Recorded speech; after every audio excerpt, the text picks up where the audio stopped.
I have 3 mature 15-year-old Limelight hydrangeas that are at least 12 feet tall. In June, I started noticing areas on each of the 3 plants that were shriveled up and dead. And it was as if it happened overnight. Later in the year, it seemed to have stopped, but started up again late in the summer. There are no signs of insects or powdery mildew. Any idea what's killing these mature shrubs, and might there be something I can do to save them? Thanks so much. And this is Rona in Nashville, Tennessee. So we have a lot going on here, okay? So of course, they're 12 feet tall, at least 12 feet tall, 15 years or more. But overnight, they start to shrivel up and die, okay? But there's no signs of insect or powdery mildew. So she did know to look for those things. Right. So what are we thinking there? What do you think? That's a conundrum, because if they've been growing in the same place for 15 years and then all of a sudden, they're getting this twig dieback, I would actually want to ask her a lot of questions. What's changed? Has anything changed in the drainage, the way the water's running across her property? Or, is there other things going on that's kind of changed their environment that's changed, And if it has, one obvious thing that it could be, if it's not draining right for some reason, that it could be root rot problem, because that's a typical sign of root rot disease, is for a twig to die back.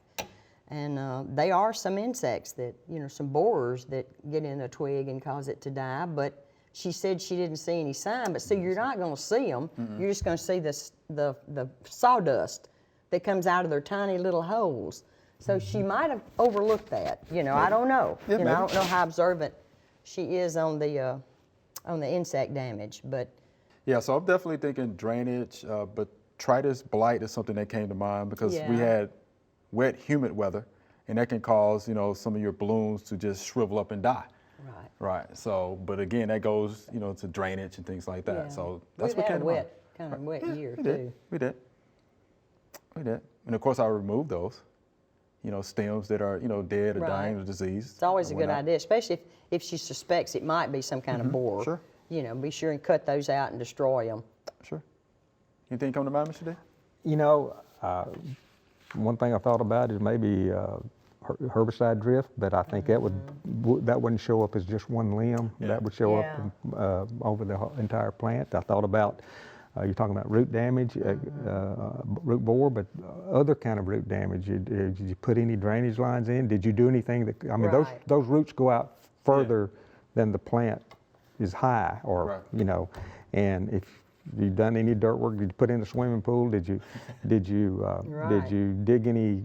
Did you put up a new fence alongside it, and where you cut some of the roots, and that could have caused corresponding above ground parts of the plant to die?